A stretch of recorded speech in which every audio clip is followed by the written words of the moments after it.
নমস্কার, আমি মৃন্ময়ী। IBM news চ্যানেলে আপনাদের স্বাগত। আমরা আজ একটু ভারাক্রান্ত, কারণ কিছুদিন আগেই আমরা হারিয়েছি এক মহান ব্যক্তিত্বকে, যিনি ছিলেন আমাদের প্রাক্তন মুখ্যমন্ত্রী বুদ্ধদেব ভট্টাচার্য। তিনি যেমন একাধারে ছিলেন রাজনীতিবিদ, অন্যদিকে তার তার ছিল শিল্প সংস্কৃতি নিয়ে তার প্রচণ্ডভাবে দখল। তারই স্মৃতিচারণা করব আজ আমাদের ইবিএম নিউজের সম্পাদক বিকাশ দার সাথে। একটু ওই স্মৃতিচারণা করব, একটু আলোচনা করব, আপনারাও শুনুন। আমি বিকাশ দাকে বলছি, বিকাশ দা, তুমি একটু বুদ্ধদেব ভট্টাচার্য সম্বন্ধে কিছু বলো।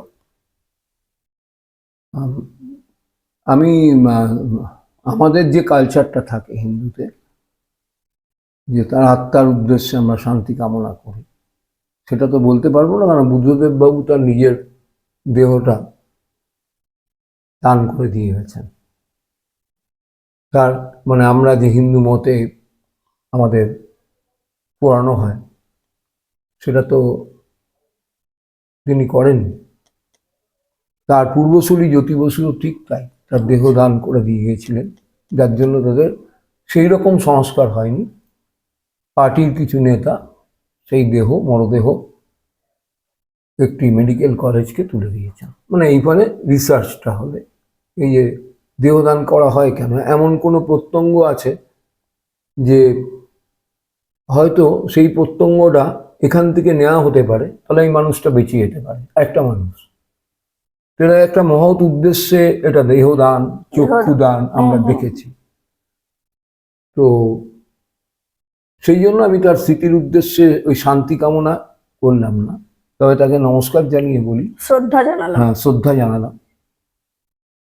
তার রাজনৈতিক মতের সাথে অনেকাংশেই আমার মিল নেই, আমাদের অনেকেরই মিল নেই, কিন্তু আমি যতটুকু দেখেছি, বুঝেছি, জেনেছি,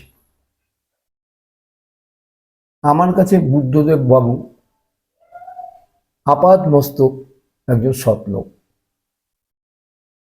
ভদ্রলোক, সুসভ্য একজন নাগরিক, এবং সবচেয়ে বড় কথা, আমি প্রকাশ হয়তো আমার কাছে ঈশ্বরের বিধান অনুযায়ী একটু দেরিতে হলো, কিন্তু সাংবাদিকতার নেশাটা আমার খুব ছোটবেলা থেকে।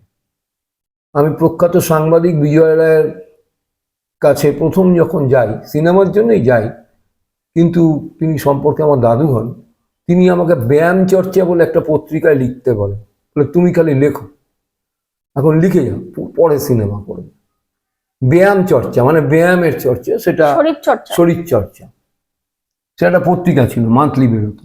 তারপর নিজের অনেকগুলো পত্রিকা আমি করেছিলাম, ভালো লেখা, ভালো কথা, কবিতা, মানে কবিতা, গল্পের, এবং একটা নিউজ পেপারও করেছিলাম, পাক্ষিক যদিও, আজকের কবিতা। আমি তো তখন খিদিরপুরে থাকতাম, সেটা ব্যাপকভাবে চলেছিল। এবং তখন এই বুদ্ধদেব বাবুর মুখ্যমন্ত্রীত্বে কেন, জ্যোতিবাবুর মুখ্যমন্ত্রীতে আমি সরকারি অ্যাড পেয়েছি, যেটা সেটা RNI রেজিস্টার্ড ছিলেন যেহেতু। তো সেই জন্য বুদ্ধদেব বাবুকে ওই রাইটার্সে যেতাম, দেখতাম। আমার পাড়ার ক্লাবের ব্যাপারে একটা চিঠি দিয়েছিলাম, তখন অংশু সুরের সাথে উনি আমাকে চিঠি পাঠিয়েছিলেন যে আপনি আমার সেক্রেটারি অংশু সুর, নামটা আমার মনে আছে, এসে দেখা করুন, আমার ক্লাবের ব্যাপারে, আমার ব্যক্তিগত ব্যাপারে। এবং অংশু সুর বললেন ঠিক আছে, আপনার কথাটা শুনলাম, আমি CM-কে জানাবো। হ্যাঁ, তো আপনি যে এসছেন একটা একটা লিখে নিলেন, হ্যাঁ, কারণ আমাকে স্যারকে দেখাতে হয়। তো এইভাবেই যে একটা লোক, বাকি তো নিশ্চয়ই বলবো। এবং যেটা বলতে গিয়ে থেমে গেছি, যে এই সংস্কৃতির জগৎ হয়তো আমাকে অনেক কিছু কেড়েছে, আবার কিন্তু অনেক কিছু দিয়েছে। তোদের মতো এরকম সোনার টুকরো সহযোদ্ধা পেয়েছি, পাশেই বসে আছেন 74 বছরের বৃদ্ধ এক মানুষকে পেয়েছি, সেও আমার সংস্কৃতি জগতের সহযোগিতা। বৃদ্ধ বলো না, 74 বছর 74 বছরের যুবক। যুবক। হ্যাঁ, না আজকে হাসির কথাটা বলবো না, স্মৃতিচারণা করছি। উল্টো দিকে যিনি ক্যামেরা করছেন সৃজন, তিনি একজন পরিচালক, তাকে পেয়েছি। সে আমার বয়সে কনিষ্ঠ, কিন্তু এই যে সংস্কৃতি জগৎ আমার নিয়েছে, যেমন অনেক কিছু দিয়েছে। সেই সংস্কৃতি জগতের একজন মানুষ ছিলেন বুদ্ধদেব ভট্টাচার্য। তিনি লেখা, তার লেখনী দিয়ে, তার নাটক আমি পড়েছি। তিনি একটা নাটক লিখেছিলেন, জ্যোতিবাবুর মন্ত্রিসভা থেকে 3 মাস পদত্যাগ করে তিনি চলে যাবার সময়টা চলে গেছিলেন, পরে একটা নাটক লিখেছিলেন। সে নাটকটা খুব বহুল প্রসারিত এবং মঞ্চস্থ হয়েছে। তো নাটকটার নাম কি? নাটকটার নামটা এক্ষুনি মনে করতে পারছি না। আচ্ছা, খুব সুন্দর নামটা ছিল। পরে কোনোদিন, এটার জন্য আমি ক্ষমা চাইছি তোর কাছে এবং দর্শকদের কাছে। না, আমার মনে পড়ছে না, কিন্তু নাটকটা আমি নিজে দেখতে গিয়েছিলাম। না, কেননা আমিও শুনেছি যে বুদ্ধদেব নাটকটার নামটা মানে পেটে আসছে, মনে আসছে না, যদিও এটা একজন, যারা সংবাদ মাধ্যমে আমরা বলি তাদের জন্য এটা খুবই অন্যায়। তবুও আজকে আমার কাছে বুদ্ধদেব ভট্টাচার্য একজন স্মরণীয় ব্যক্তিত্ব। অনেক কিছু তার নামে আছে, অপপ্রচারও আছে, তবে আমাদের একজন আদর্শ ব্যক্তি এবং তিনি জীবনের শেষ দিন পর্যন্ত সেটা তিনি পালন করে গেছেন। তিনি সরকারি সাহায্য নেননি, পেতেই পারতেন। এখনকার সিএম তাকে বারবার অফার করেছেন, তিনি নেননি।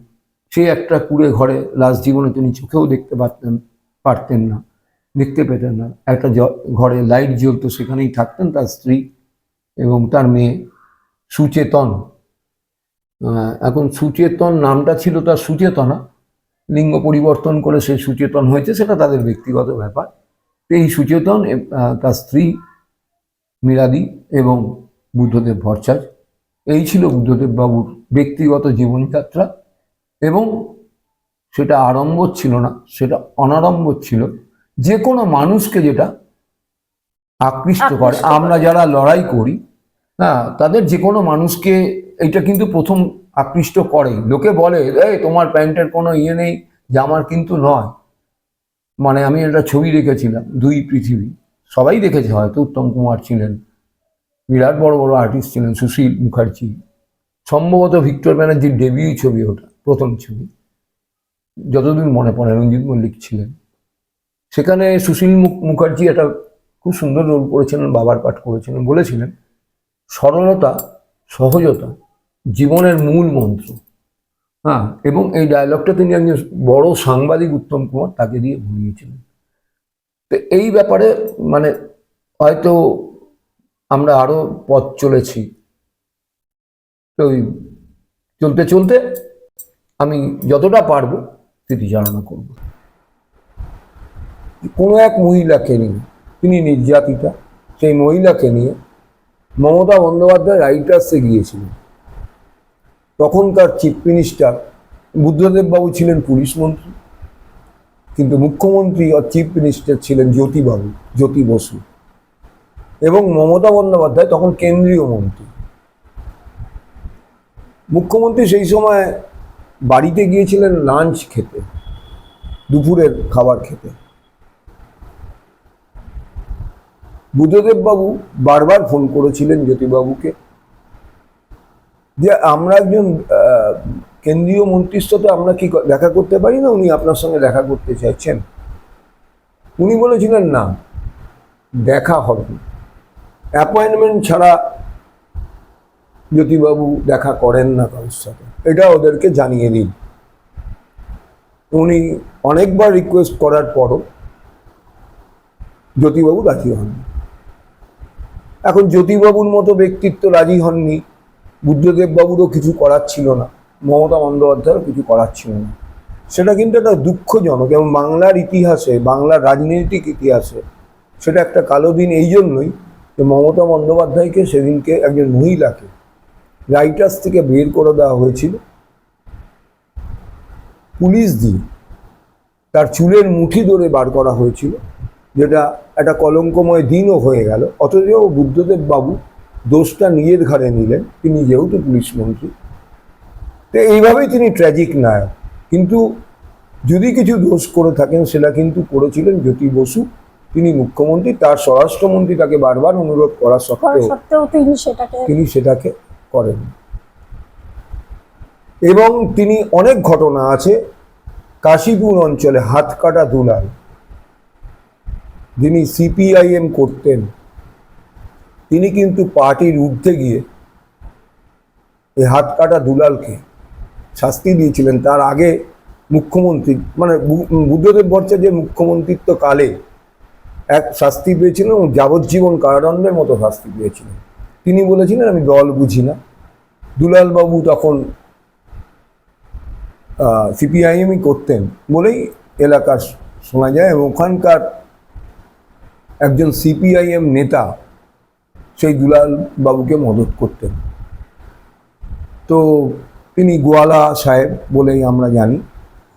তো রাজদেও গোয়ালা সম্ভবত তার নাম, তিনিও সিপিএম নেতা ছিলেন এবং তিনি এই দুলালবাবুকে মদত দিতেন। কিন্তু বুদ্ধদেব বাবু কাউর কথাই শোনেননি, পার্টির কথাও শোনেননি, তাকে শাস্তি দিয়েছিলেন এবং পুলিশ অফিসারকে নির্দেশ দিয়েছিলেন যে এর এগেনস্টে বারবার নানা প্রমাণ থাকা সত্ত্বেও কেন অ্যারেস্ট করা হচ্ছে না। পুলিশ অফিসার বুদ্ধদেববাবুকে কোনো উত্তর দিতে পারেনি। বুদ্ধদেববাবু বলে অ্যারেস্টিং এক্ষুন, এবং তারপরেই পুলিশ আর কাউর কথা শোনেননি, কোনো পার্টি নেতার কথা শোনেননি, একদম বুদ্ধদেববাবু চিফ মিনিস্টারের কথা শুনেছেন।